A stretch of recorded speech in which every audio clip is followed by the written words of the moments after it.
阿们。弟兄姐妹，我们这几个礼拜一起要用这个主题来分享学习，就是我们基督徒的自我形象到底是什么？自我形象。那我们刚刚读的这个经文就是诗篇103篇里面的话，等一下我们做一个解说，还有我们的彼得前书。那我们做一个开头，就是说基督徒怎么样自我认定自己的身份是什么？我们在座有很多是第一代基督徒，反而我们有机会来参加我们的学道班，或是我们的所谓的门徒学校。那我们的第一级的课程就是我们的初级班我们有17个课程，就在讲我们基督徒的身份。那我们可能从小在教会成长了，你很习惯教会的氛围，我们的生活作息，但是我们很需要再一次做一个自我的肯定跟强调，就是基督徒到底他的尊贵身份是在哪里？我们是活在这个属世的世界，那我们的身份是什么？有这3个点成为我们一个起头。第一个，我们要确信我们是被主耶稣宝血赎回的生命。这个生命可能跟一般的人外表看起来没有什么两样，但请记得，我们是被赎回的，是重价赎回的。第二个，我们有上帝的形象，这是人类被造一个普遍的恩典。但是更重要的是，因为我们认知我们回到上帝的儿女的身上，不再是外邦人，不再是被弃的或是被认养的，而是真的是属神的儿女。这个身份很重要，因为你才能自我认定说我是神的儿女，我要称呼上帝是阿爸父。第3个，我们这个尊贵的身份不是拿来炫耀的，这个尊贵的身份是我们得到一个权柄，就是做上帝的使者，负责传福音的任务。好，这个是我们一个开头的一个彼此的一个认知。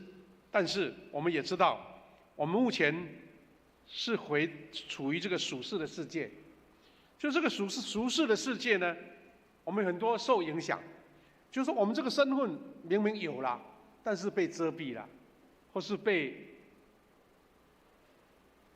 别人来把我们舍弃或是遮盖掉。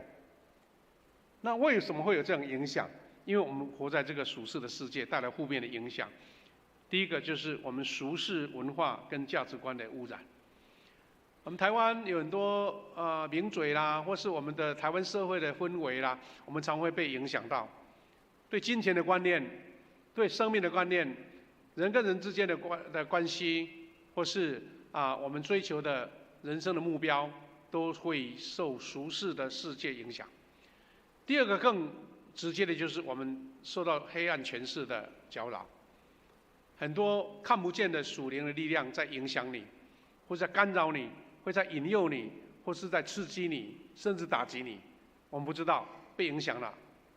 第3个就是我们因为在这个罪的这个社会里面，我们的心思在成长过程，我们的心灵，我们的人格会遇到一些缺陷，因为我们是不完整的或是不完全的人。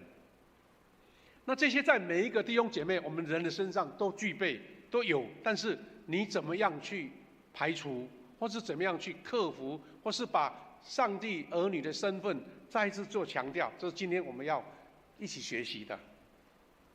为什么？因为人在最终的光景，好像感染了那个致命的属灵疾病。属灵疾病是看不见的，对不对？也不是显示在身上，比如说我牧师脚不舒服，我这脚会痛，走不动。我们感冒了这个没有精神，要睡觉。属灵的疾病有时候是没有外显的。那大概什么样的情况呢？为什么有这样属灵的疾病呢？第一个，我们内心有一些负面的自我形象，会让我们思想跟行为产生变化。换句话说，我们人本来是一个积极向上的，我们是一个正面阳光的，但是为什么我会有一种消极的思想？我会有觉得自己很差、很糟糕，有这样的思想会影响我们的行为，影响我们的做事情的方法，或是讲话，或是跟人家相处的人际关系都受影响。那我们就会用一般的科学啦，或是心理学去分析，有时候找到原因，但是找不到解决的方法。行为分析，这个科学的研究都有。那为什么会这样呢？其实我们从圣经的角度来看，是因为人活在一个罪的影响的当中。我们记得在2次大战、2次大战之后，整个西方的哲学界就发展出一个叫做存在主义的一个思想。这存在主义的思想呢，就是认为人类是活在虚无的世界氛围里面。那我们从信仰去解释，是说人是在最终过了绝望无意义的生活。很多出名的存在主义哲学家，他会告诉我们，人类呢是一个没有盼望的，或是人是在自我捆绑当中。一个出名的哲学家叫齐克果，也是一个神学家，他有一句话说，人类好像遇到一件致死的疾病，这疾病就是绝望，就没有盼望所以这个比眼睛看得见的病痛更严重，绝望。一位法国的哲学家，也是小说家，叫卡缪他写的一本书叫《异乡人》。我记得牧师在年轻的时候刚好接到这个尾巴，存在主义的氛围那个尾巴，哇，一大堆存在主义的小说啦、哲学啦那个时代有一个很出名的台大的一个学生很厉害，叫做王尚义，哇，《野鸽子的黄昏》哇，这些书大家那个时候好像不讲一点点存在主义，就觉得好像落伍了是被人家甩在边边了。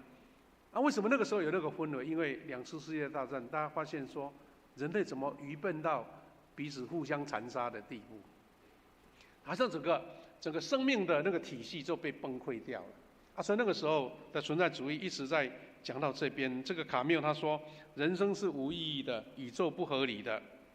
那从这些种种的氛围，其实他在界定，他是实际描述了人类的状况。但是我们从信仰上看到，是因为人类活在罪中，所以无法从那边超越过来，难怪会一再的犯罪，一再的软弱。就像4世纪所记载的这些以色列百姓，一次一次的堕落，一次一次的背离上帝。所以最能够典型来描述人类在无盼望的生活当中，就是我们在创世纪所看到的亚当被赶出伊甸园的上帝的宣告。创世纪3章17到19节这样说：主上帝对那个男人说，你既然听从妻子的话，吃了我禁止你吃的果子，土地要因你违背命令而受咒诅，你要终生辛劳，才能生产足够的粮食。你看，这个是在描述人类犯罪所得到的那一种惩罚也好，或是那个无望的那个现象。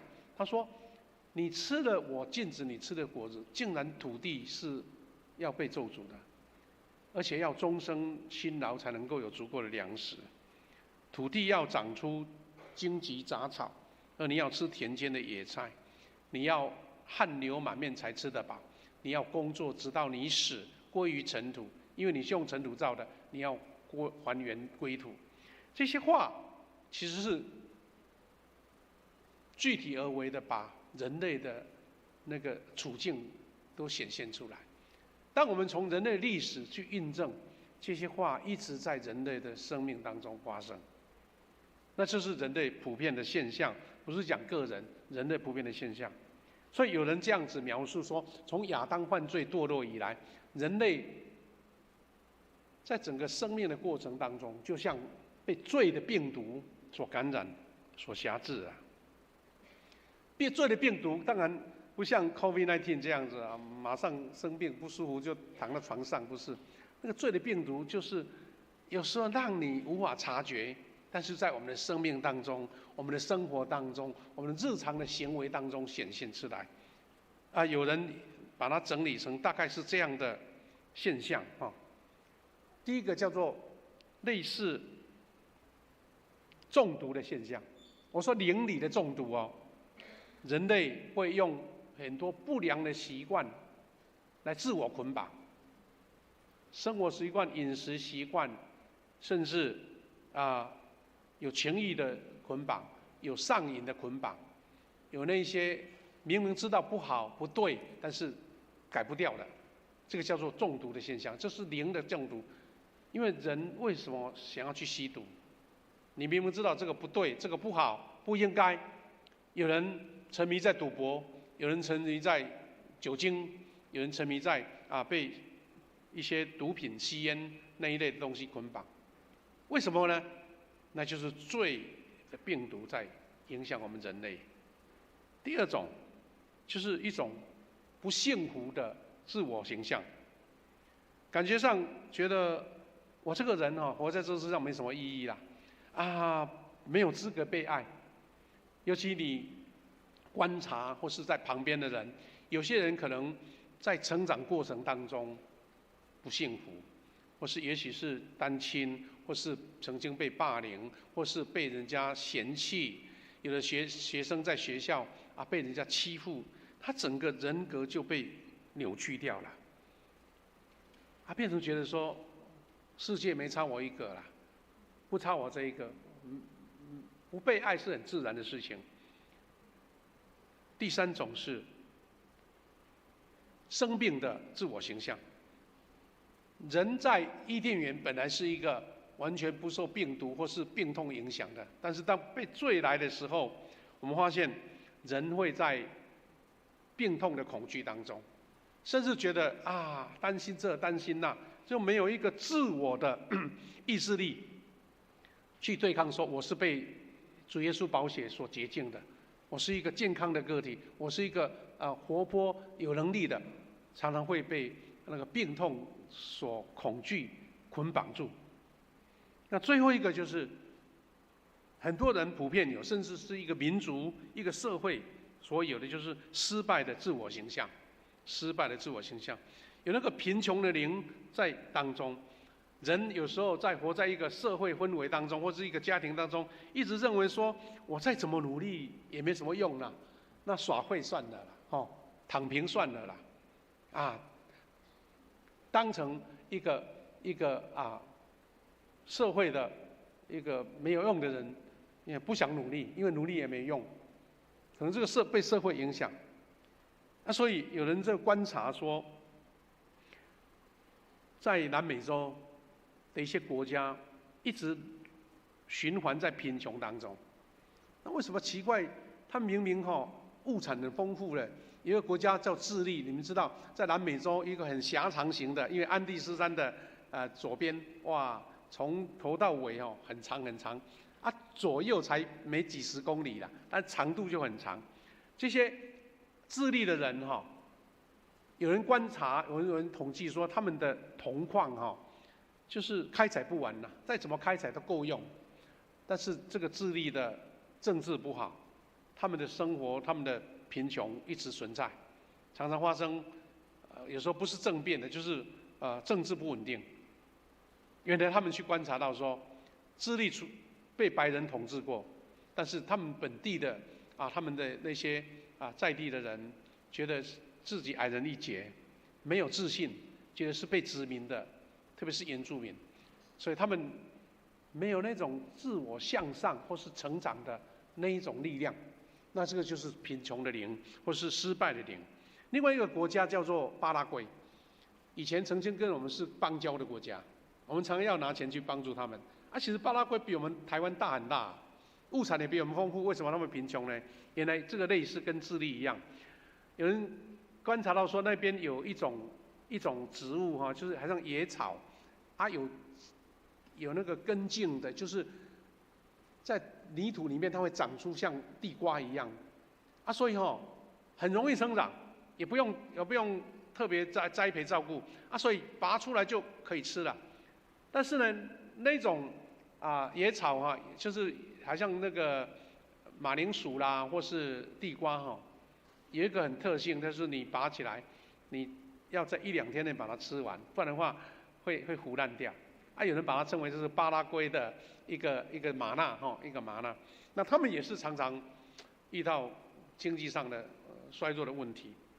那因为整个国家那种自我失败的形象一直深植在人心里面。其实我们看到世界很多国家为什么老是循环那个贫穷呢？因为他们对自己没有信心，有时候是仰赖别人的，仰赖别人的一个资助。其实我们不要说别的国家，我们在这边年纪跟牧师一样，或是稍微年轻一点，都体会到，台湾呢有一段时间我们是觉得自我的形象不好，因为在国际社会不大被接纳，对不对？又被中国有一些打压。所以以前呢，我们出国都觉得好像认为自己台湾人觉得很不好意思啊。但是那个时候，我们很喜欢看那个少棒队出国比赛得冠军，哇，大家兴奋得不得了，因为觉得哇一些怨气都被抒发掉了，所以当时棒球会变成国球，跟这个有关呢。但是台湾人，就像我们常讲的就像旱子唔惊路头乱，就是觉得不能被这样子啊，所以台湾人做生意很厉害在困境当中就到处到国际去了，去做生意。慢慢我们的经济改变了，我们的科技改变了，现在竟然特别是疫情过后，哇，很多国家对我们台湾另眼相看呢。我们现在走出去都感觉以台湾人为骄傲，你的 passport 都觉得很有用，很好用。特别我们到日本去被日本人把它看成贵宾来招待这样子。为什么会这样呢？因为我们的国家慢慢民主改善了，那我们的国家的经济也改善了，特别是这几年高科技，让人觉得哇，台湾确实是一颗明珠啊。那这个形象从早期的自我觉得被矮截，被赶出联合国，哇，觉得自己好像很委屈的样子啦。那这个也是一种形象的不一样啊。我们现在觉得我们成为一个台湾人很幸福啊，我们的健保很棒啊。那更不用说我们基督徒了。基督徒，你如果觉得自我形象不够的话，我记得小时候我们在乡下，基督徒很少啊，所以要吃饭的时候不敢祷告，你知道吗？觉得好像被人家笑，有人还欺负你。你在祷告的时候，把你的碗都拿掉了，把你的肉剪掉了。那这个是为什么？因为你对自己是基督徒没有一个很明确的、健康的形象跟自信。尤其像我们第2代、第3代的基督徒，想说，反正我就跟父母亲去教会啊，没有很特别去找说，我为什么这个身份是被肯定的？我说这个就是我们所谓的一个好像亚当以来的罪的病毒所捆绑。但是牧师要跟大家一起分享这个最基本的课题，就是我们要有上帝宝贵的礼物，就是新生命的自我形象。这新生命形象一定要常常自己强调，在祷告中，在宣告当中，在灵修当中，一直强调说我是被神所拣选的，那你才不会沦入一个像普通人一样，也是那样的软弱，像我刚刚讲的一些病毒所感染。开宗明义，保罗的宣告，他说：无论谁一旦有了基督的生命，就是新造的人，旧的已经过去，新的已经来临。我们最近在进行信无小组，已经到第4周了。很多我们在分享信息的人就会引用这个经节，那告诉还没有认识主的人说：你一旦是被基督的生命所进入了，你就是新造的，旧的不过去了，新的已经来临了。那就是我们一个非常明确的宣告。所以换句话说，基督徒跟一般的人都差不多，一起上学，一起工作，一起生活，但是要从我们的思想强化开始。思想如果被影响了，你再怎么强，你都会觉得自己不够。所以我们从箴言4章23节看到这个关键点。我们要从心灵的改造做起。箴言4章23节，我们都会背了，我们一起练一遍好不好？预备，来，你要保守你心，胜过保守一切。因为一生的果效是由……为什么会这样呢？比如说一个人很强壮，他身高180，但是一旦被人家看说，哎呀，你智慧不够，或是你的身高还不够，你会认为自己自行残碎。我们常常在一张团体照片当中，你一看就会先看到自己，哎呀，我眼睛没有张开啦，这个照片不好。或者说很多人聚集当中，你会注意到自己。那如果是正面健康的没问题，但是有时候你会觉得好像我就差人家一截，比起来不足。那个就是由心发出来，根本没有人在意你呀。一张照片那么多人二三十个照相，谁会看到你呢？但是你看到那一张，你就不喜欢，你会觉得哎呀，怎么那么糟糕？那是人的心嘛。所以基督徒如果能够掌管你的心思、你的思想，那你就会走向一项正面的道路、健康的道路。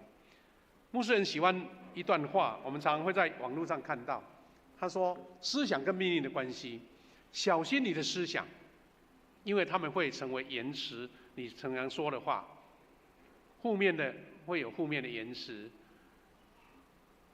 小心你的言辞，因为他们会成为你的行为；小心你的行为，因为它会成为习惯。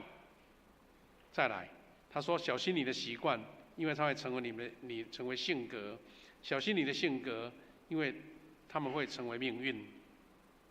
我们常常会从这段话，但是我们从头跟尾就知道了，因为你的思想偏差，你的思想不健康，就会影响你的命运。这是多大的一个警醒或是提醒啊！弟兄姐妹，我们知道有时候一些习惯，你觉得小习惯没什么问题，但其实如果你要好的习惯，是要刻意去培养的，刻意去改变的，而且是刻意要去提醒的。感谢主。虽然我们知道这个思想，有时候人跑出来很难去控制啦，但是基督徒要有一个很大的明确，是说，我这个思想不是靠我自己掌握，是因为有神圣灵的灵力帮助我去克服这个负面的思想。就刚刚我讲的那些，好像属灵的病毒在感染我一样。所以基督徒的自我形象要从这边开始，在主耶稣里面，你有这个新的自我形象。换句话说，你要常常自我宣告说，本来是犯罪的、不义的、丑陋的、被丢弃的这个老我，因为耶稣基督的宝血，我罪已经得赦免，而且称为义。那平常生活当中，我们还是有这个软弱啊，还有那样的不足啊，你要常常做宣告，你要常常在主里面把你的思想强调说，你是的，你是宝贝的儿女，你是正面的，是健康的，是神恩典的儿女，你要这样强调，不然的话，你会常常被那些不好的东西所捆绑。而且，基督徒要有这样宣告说，在世上受藐视卑微的人，会因着人生与主耶稣连结而产生改变。换句话说，这个软弱的自我，这个不足，你跟我差不了多少，但是我因为跟主耶稣连结了，主耶稣的宝血进到我里面了，主耶稣的生命进到我里面了，我会不一样。你要常常有这样的自信。有一些小故事很有趣哈，这个是甘乃迪总统，我们知道美国的著名的总统，上个世纪的，他又很年轻又很英俊，而且是家世非常的就是非常的豪门就对了哈。那年轻都被选上总统，然后他在演讲的时候写了一张稿子哈，用手写一张稿子。后来因为我们知道甘乃迪被暗杀了哈。哇，成为这个上个世纪轰动的新闻呐。然后甘乃迪的那张手稿后来被人家拍卖，卖出了$134,500呢哈，一张普通的纸。我说牧师的那个书桌旁边一大堆稿纸啊，丢在那边呢。人家要回收哈，谢牧师告诉我说，那些回收的那个阿姨啊，她说那个废纸我不要了，你要纸盒啦，或是一本的我才要，那些小纸屑我也不要。那什么意思呢？这张纸是因为被甘乃迪写的嘛，他的笔迹嘛，所以变成那么多钱。毕卡索我们也知道，这个西班牙出名的画家，他5分钟用一支铅笔随便素描一下，就后来被人家拿去卖一栋房子的价钱。什么意思呢？就这个出名的人呢，这个物以稀为贵嘛。那更夸张了，我们最近很多人都知道这位大谷翔平，哇，这个太出名了，而且他是亚洲人，是日本人，所以我们觉得，哇，一个人在西方的棒球世界竟然能够呼风唤雨，我们也觉得真的太厉害了，这个大谷翔平。他呢，最近红得不得了，红得不得了。他的50轰是今年的第50支全垒打的球啊，已经被竞标到多少呢？105万美元，105万美元，3000多万台币。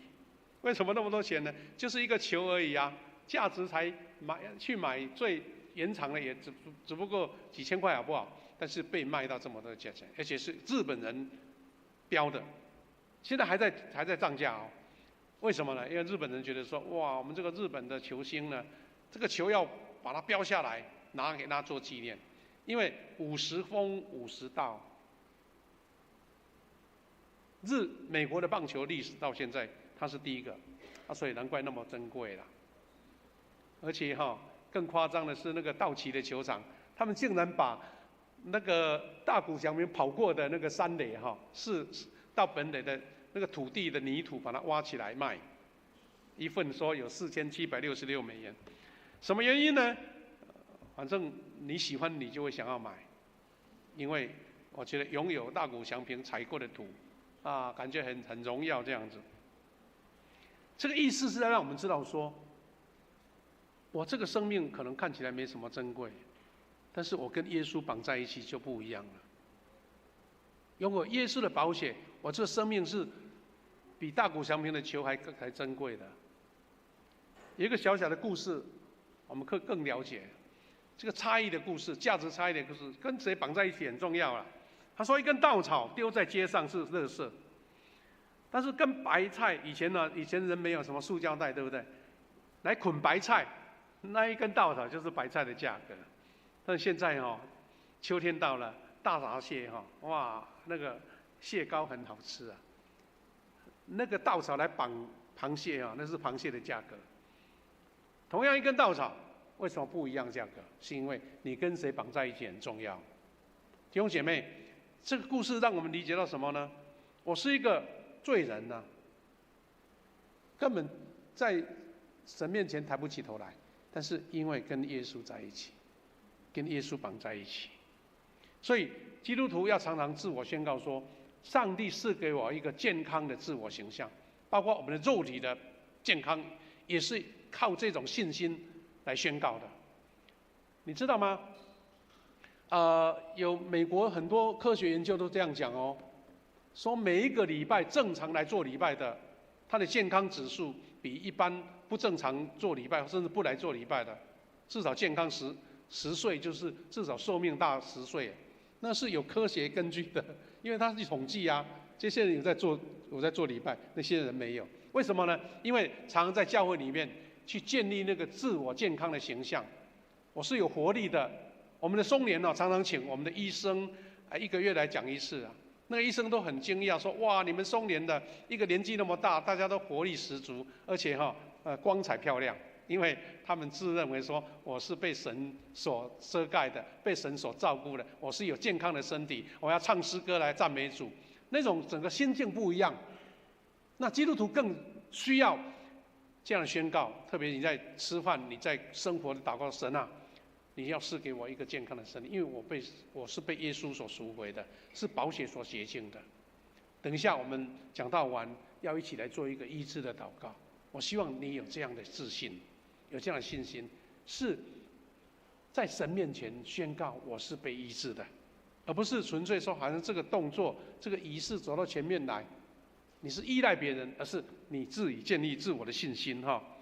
我们看到这些经文在印证这些我们的宣告。马太福音8章17节，他说：“这是要应验先知以赛亚的话，说他代替我们的软弱，担当我们的疾病。”换句话说，每一个人都有疾病，我会不健康的时候，但是因为有宣告主耶稣要担当了，我要成为有力量、有健康的人。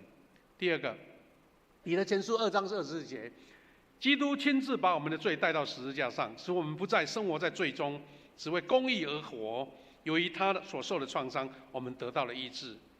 记得，不是我们多么锻炼，我们多么生活习惯多么好，我们都难避免有病痛在我们当中。但是我们是宣告说，我们的病痛、我们的软弱、我们的不足、我们的罪，被耶稣基督带到十字架上了。因为他受创伤，被替代了，我们就得到了医治。第三个，以弗所书是2章6节，他这样说：上帝已经使我们在基督耶稣的生命里，跟基督一同复活，一同在天上掌权。弟兄姐妹，有一个印证我们身份的一个故事哈，就是狐假虎威。另外一个故事就是老鹰跟小鸡。那这两个故事怎么样去描述呢？我们大概一看这个成语就知道意思了。一只狐狸呢，被老虎抓到了，因为老虎的那个身量比它大大概10倍吧，所以这只狐狸想说这次没命了。但是我们都知道狐狸很聪明，它马上心念一转，就跟老虎说：“你不能吃我，因为我是创造主所创造一个美好的形象。你不能吃我，你吃我一定会被造物主把你处罚。”这老虎被唬得一愣一愣的说：“你怎么证明？”他说：“你试试看，你在我后面，我走前面。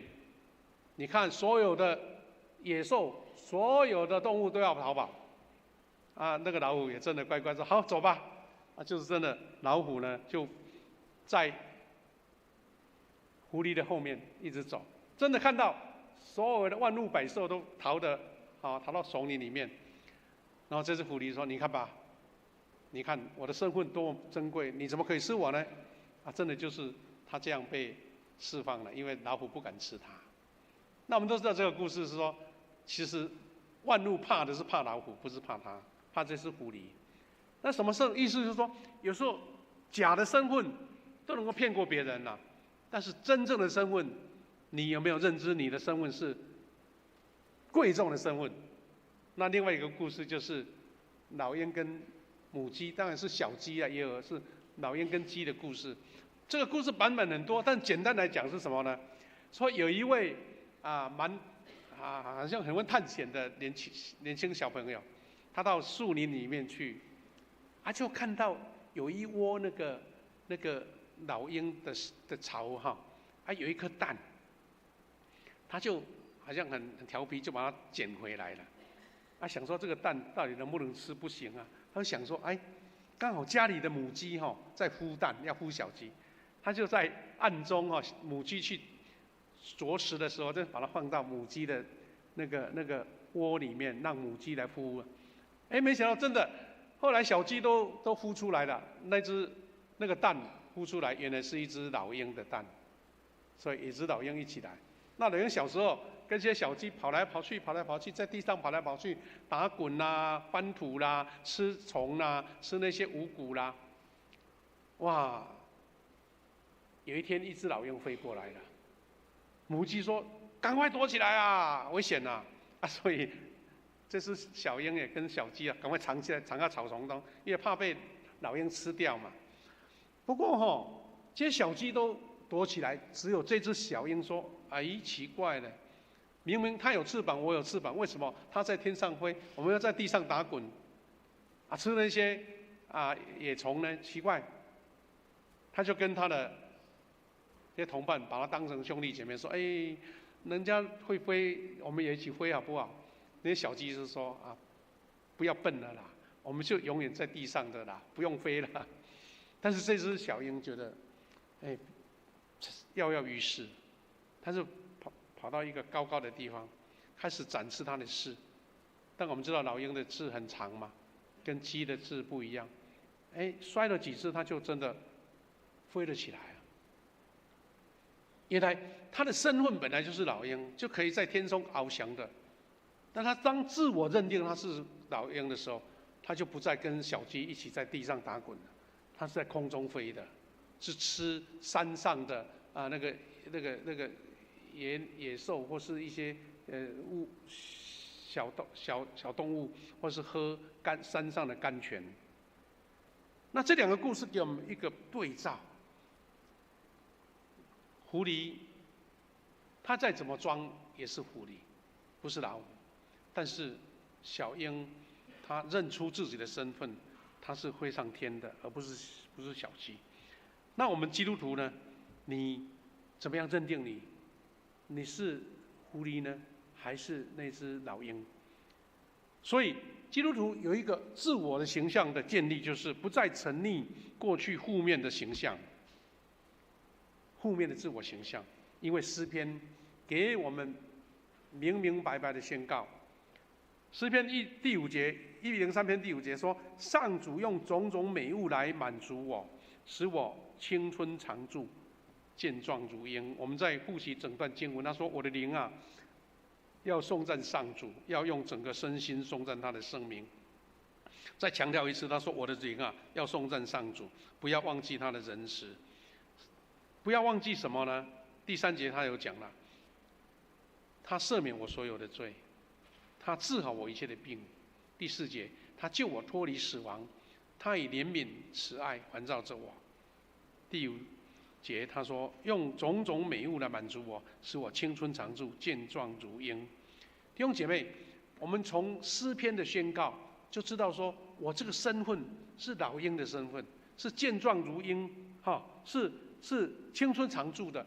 当你有这样的自我形象的话，你就才能超越我们这个属于这个3度世界，就是立体世界的这个人。我们是被圣灵第4度空间所掌管的，这个力量是从那边而来，但是要建立你的自信。